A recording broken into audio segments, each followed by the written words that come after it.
Parang ano, pinilit ko lang na magkasya. So yan, hindi pulido yung mga edges. Yan, hindi pulido yung pagkakagawa. So nawala yung detail niya dito na ganitong edge. Parang nabuo na dito. Diba? Hindi maganda yung pagkaka-finish. Ito mga edges na hindi pantay. Yan o. Yan. Gawang ano yan, gawang basta. What's up mga kanipo? For today's video, papakita ko lang sa inyo yung mga stock parts na ipapalit ko. By the way, nagpa-carbon nga pala ako ng mga stock parts ng ADB ko. To make the story short, medyo sablay, or sabihin na natin sablay talaga yung gumawa. So hindi ako nagandahan, hindi ako na-satisfied. Nung una akala ko okay lang, pero pag matagal na sa'yo, pag pagmamasdan mo, para bang ano ba to, bakit parang may bunga bukol-bukol, tapos hindi maganda yung pagkaka-top coat, yung pagkaka-resin niya, may mga guhit pa ng mga brush.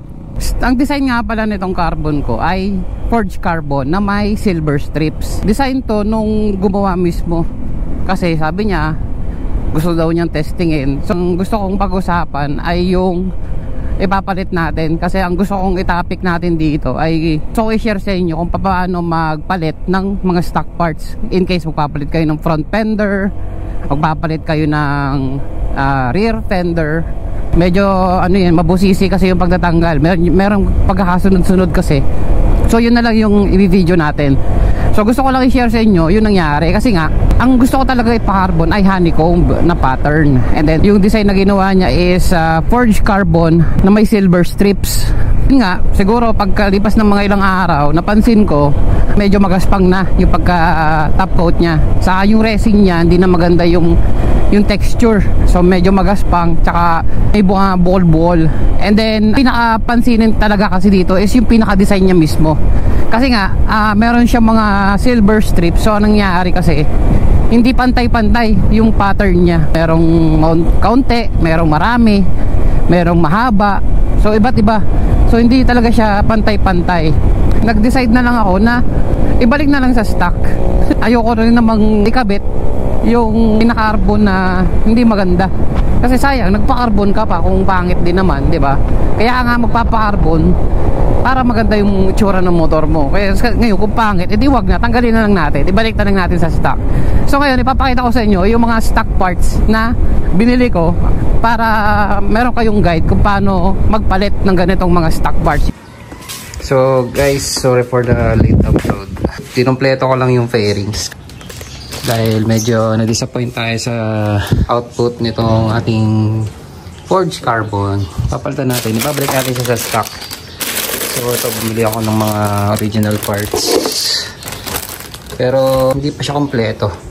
So hindi ko muna papalitan tong isa tsaka ito, kasi ito gusto ko to eh. Yan, ito maganda yung pagkakagawa niya dito. Yan na lang yung nagpakinis nito actually. So hindi talaga to ganyang kakinis nung nakuha ko siya. Hindi pulido yung pagkakagawa, parang kulang pa sa buffing or sa top coat. Tapos hindi pantay, may mga hindi pantay na edges. So yan, ibabalik natin ito sa stock. Tapos dito naman sa likod, yun naman tong unahan. Yan, kita nyo yan. Yung mga parang may mga bubbles sa fairings. So parang hindi na kayang habulin ng buffing yan. Yan, dito sa mga singit-singit. Yan, saka lalo na to, itong ibabaw. Kasi kung titingnan nyo, hindi talaga maayos. Tapos parang mahirap isara. Sayang eh, sayang. Maganda pa naman yung maganda pa naman yung magiging design sana kung pantay-pantay. Tapos ito, nilagyan ko ng clip, nabasag. Marami siyang bukol-bukol, hindi pantay yung pagkakagawa. Ayan, nakita nyo naman oh. May mga ano pa dito, parang di nakuha ng buffing kasi may pang buffing naman ako. Okay, so unahin natin tong nasa likod. Lahat ng mga parts na to sa Shopee ko lang binili. Bali iba-iba yung shop, kasi yung iba wala nung parts na hinahanap ko. Fender sa likod, and yung nasa ibabaw nito, yan yung lagayan ng signal light, bukod. So yan, dito siya. Yun, yan, bagong-bago yung ating rear fender. At syempre yung ating front fender. Itong front fender, di ko masasabi na ito talaga yung pinaka-legit kasi yung pinaka-original na front fender ng ADB nagkakalaga ng 2.8 hanggang 3,000 plus sa Honda ha. And then meron din naman ganong price sa Shopee, pero nakakita kasi ako ng nakalagay Honda. Pero sa tingin ko hindi siya ganun kasing kapal kasi nung unang hawak ko pa lang hindi ganito kabigat yung sa front fender ng Honda ng ADB. Then ito wala talaga tong sticker. Yan, para may ABS na sticker kahit pa paano. So far okay naman siya. Ayan, makinis naman at saka ayan, may Honda naman siya nakalagay. Hindi siya ganun kakapal compared dun sa original. So yung price nito, click nyo na lang yung link dyan sa description kasi marami akong nakikita naghahanap ng front fender. So yun lang, tanggalin na natin and kabit na natin itong mga stock parts. Back to stock tayo. Let's go. So para matanggal yan, kailangan nating tanggalin itong ilalim na cover. Tanggalin natin itong bakal para magka-access tayo dito sa taas sa signal light. At ito, tatanggalin muna natin to.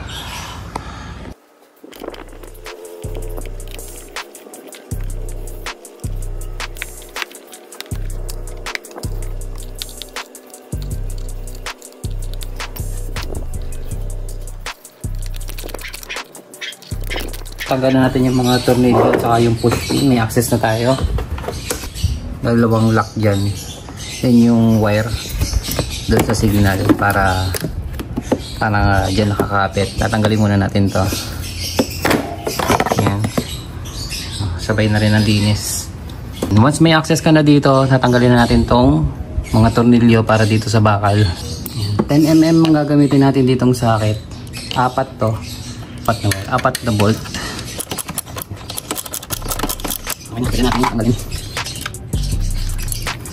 Nalipit pa. Pwede na natin itong baklasin. Then tanggalin natin yung mga wire. Yes. Tatanggalin nyo lang yung pinaka plate number light, tapos yung signal light. Then ito tatanggalin na rin natin. Sa pagbaklas ng signal light, meron dyang tornilyo, dalawa.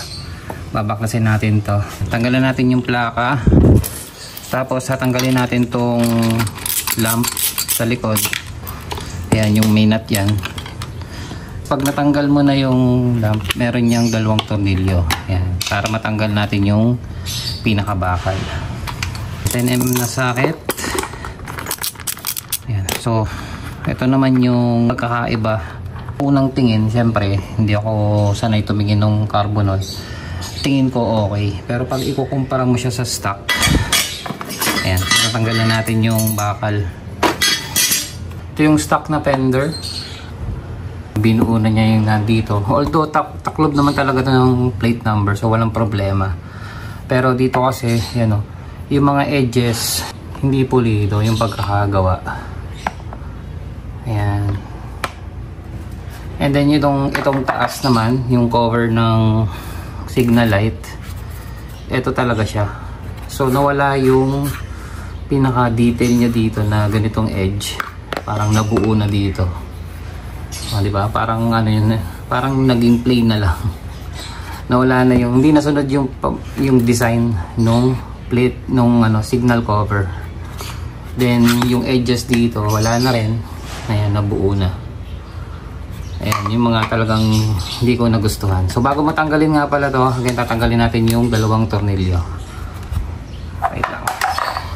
Kami tayo 8mm para matanggal natin yung tornilyo.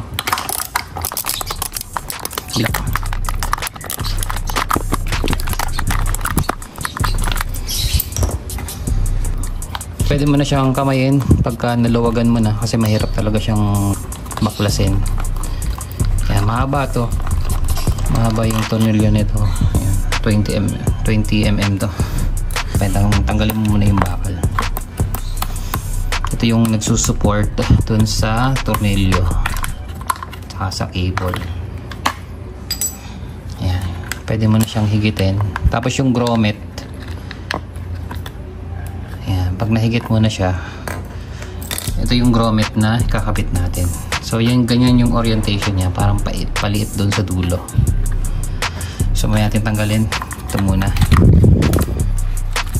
Tignan natin yung bakal.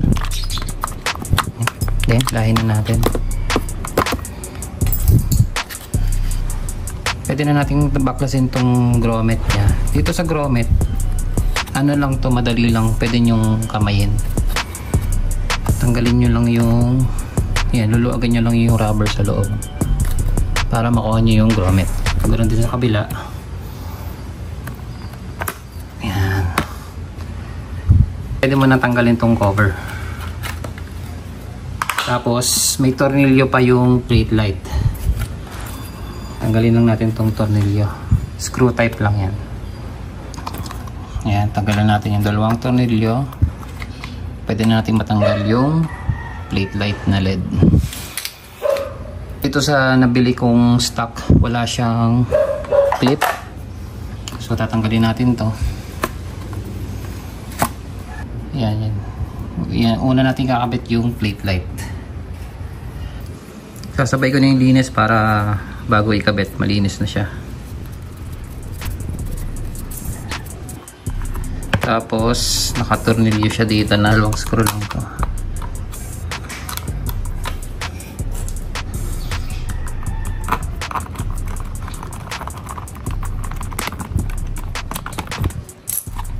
Yan. Tapos pwede na nating ibarog tong cover.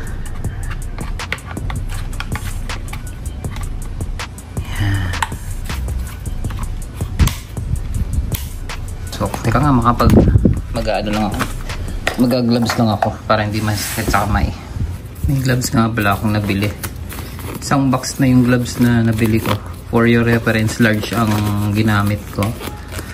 And kung gusto nyo ng ganito, lagay ko na lang yung link para meron kayong reference kung saan pwedeng bumili ng mga ganitong gloves. Ayan, yung orientation nito is pag ganito. Kinakamay ko lang to pero pwede mo namang gamitan ng pansundot para pumasok. Tingnan natin kung kaya ng kamay. Kaya naman pala ng kamay. Basta dito sa loob, make sure na nakapasok lahat ng rubber. So yan, napasok na natin ng ayos. Pasok natin yung kabila.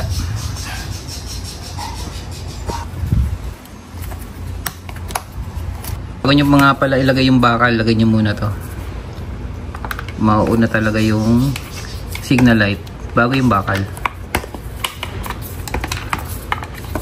Isa lang naman ang orientation yan. Basta tandaan nyo yung pinaka-tornilyo nya ay naroon sa paloob. Then saka natin ilagay yung bakal.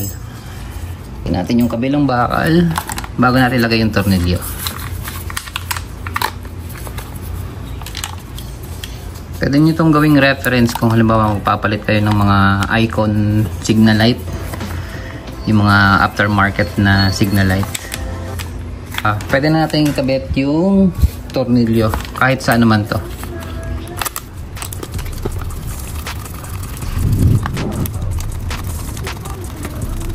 Yan. Bago nyo siya totally higpitan, make sure lang na pantay na yung pagkakakabit. Yan. Pwede na natin siyang higpitan. Gamit tayo ng 8mm na socket.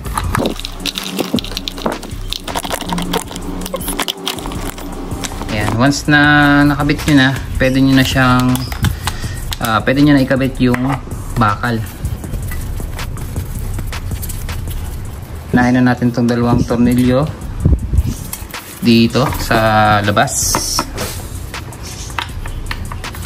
Gamit tayo ng 10mm.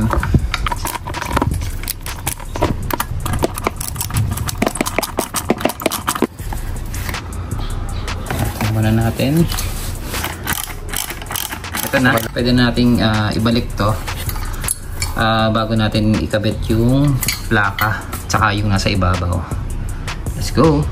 Color coded naman yan, so kahit hindi mo tingnan pagbaklas mo, pagbalik mo pwede mong i-reference yung mga kulay.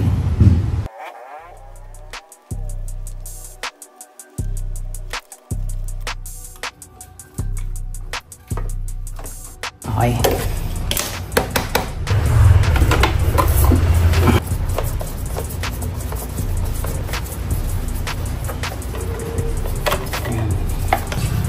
Mga hang bolts to.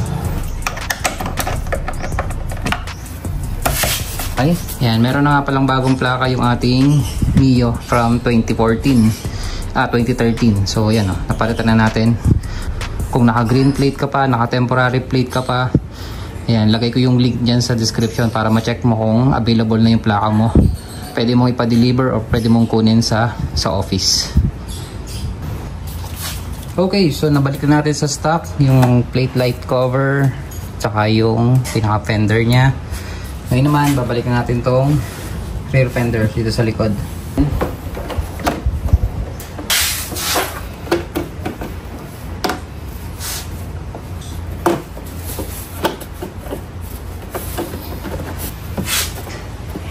Tapos balik natin tong regular na screw.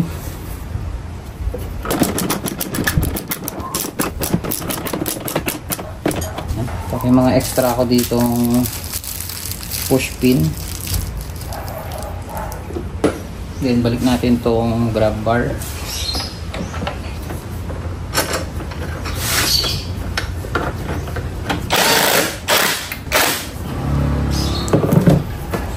Ayos na, back to stock na tayo. Then next natin ay front fender. Ayan. So again, hindi siya yung pinaka legit. Kung mapansin nyo, ayun parang iba yung pagka-block niya. Pero okay lang. Para malapit siya dito. Ayan. Pero okay lang, at least mahalaga mabalik natin sa stock para hindi na ako naasiwang tingnan yung front fender natin. So ayan, babaklasin natin. Let's go! So dito sa front fender, itong 61 pieces na tool set ang gagamitin natin. Ayan, 61 pieces tool set. Lagay ko na lang din yung link nyan, baka kailangan nyo. Lalo yan kapag may kotse kayo, may sasakyan kayo, mas mahalaga meron kayo yan para meron kayong madadala in case mag-travel. So dito, tatanggalin muna natin tong caliper. Ayan, gamit tayo ng 12mm.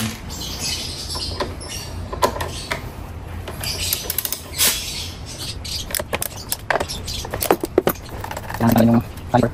Kung tanggal natin yan, pwede na natin baklasin yung axle.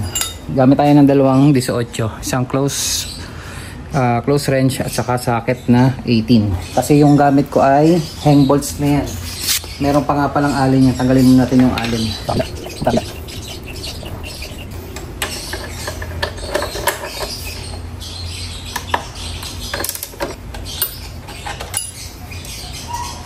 Pukin na natin para matanggal yung axle.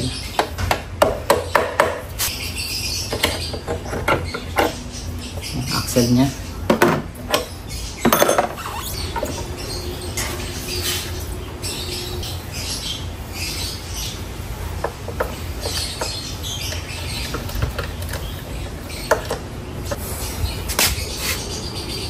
Unahin natin baklasin itong mga bolts na to.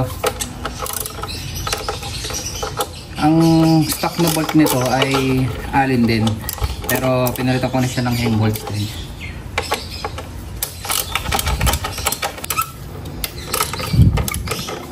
Nabaklas nyo na yung apat na tornilyo, ayun yung kailangan natin baklasin, kaya kailangan natin baklasin yung gulong. 10mm yung socket na gagamitin natin.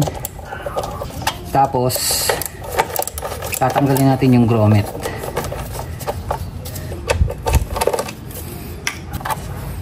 Ayan, pwede na natin tanggalin to.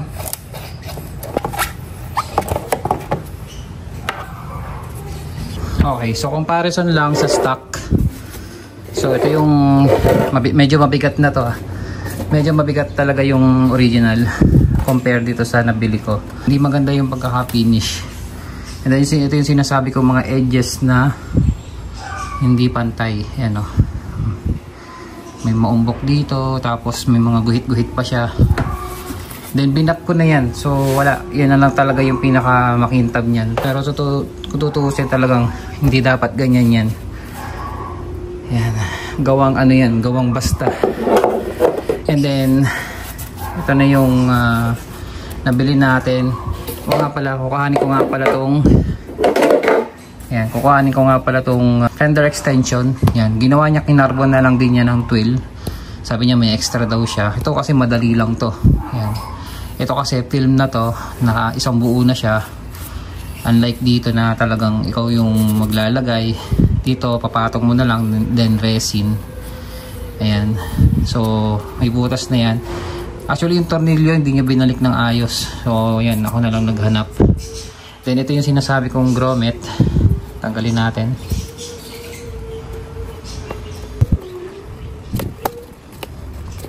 Ayan. Ayan, ito yung lalagay natin. Then kuhanin mo rin tong rubber. So nabaklas na natin itong fender extension. Kakabit na natin siya dito. Yun. Then ito bubutasan ko na lang. Malaking bagay kasi to para hindi tumalsik yung mga putik, yung mga dumi sa fork. Para hindi madumihan din yung mga internals sa ilalim ng unahan mo. Pati yung mga wirings, yan, pati yung mga bearings, yan. Kabit na natin to. So nabutasan ko na. Kahit papaano na yan nagkaroon lang siya ng konting gas-gas, pero okay lang, likod naman yan. Bali pinainitan ko na lang yan, wala kasi akong barena. Then tutornilyo na lang natin to. Then lagay na natin yung mga tornilyong maliliit. Yan. So ganyan niya magiging tsura. May extension ba, then lagay natin yung grommet pala. So yan, nakakabit na ang ayos. Tibay na yan. Kabit naman natin tong grommet. Yung isa malambot eh. Alam ko na kasi o nga pala, yung pa isa binalik niya tong fender, yung carbon na isa lang yung grommet. So hindi ko na siya binalikan talaga kasi nainis na ako dun sa gumawa. Inabot ba naman ng isang buwan. So anyway, ito na, last na bago natin ikabit, ibalik yung fender. Ito muna nga, mas malambot tong isa eh. Yung original mas malambot eh, no? Binilan ko kasi ng ganitong grommet. Matigas yung rubber nung nabili ko. So yan. Yan. Kabitan ng tornilyo. Kasi pag wala niyan, hindi nyo malalagay ng ayos yung axle. Ayan. Pwede na. Okay. Balik na natin to.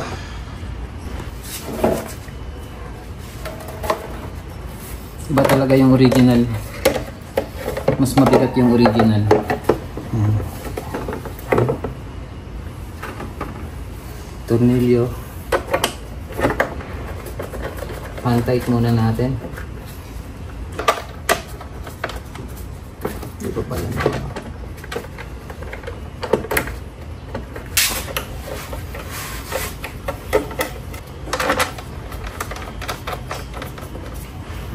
Yun. Malayo kasi kanina eh. Slack natin ng 10mm na socket.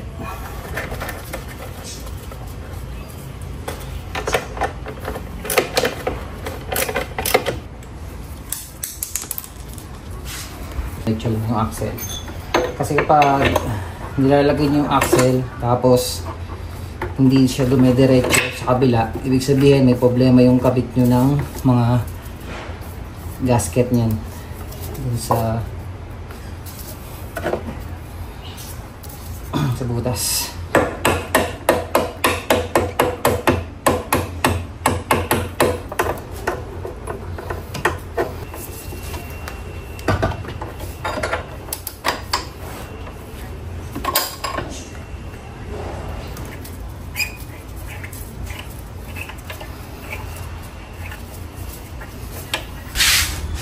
Okay, so nabalik na natin. Ayan yung kinalabasan ng stock na fender. Okay naman siya. Parang pareho naman. Hindi lang siya talagang kakulay ng stock na pure black, saka hindi siya ganun kakapal. Pero overall okay naman. And ito naman yung likod. Balik sa stock na. Tapos ito, susunod ko na lang ito papalitan. Tsaka ito. Yan, para back to stock lahat.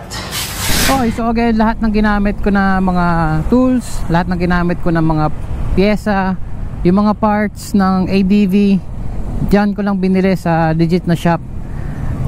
And lagay ko na lang yung link dyan sa description para may reference kayo kung saan kayo makakabili ng ganitong mga pyesa. Alright? Thank you sa mga nanood, sa mga nag-subscribe. And please like and follow my page. Thank you for following, thank you for watching, and ride safe sa lahat. Peace out!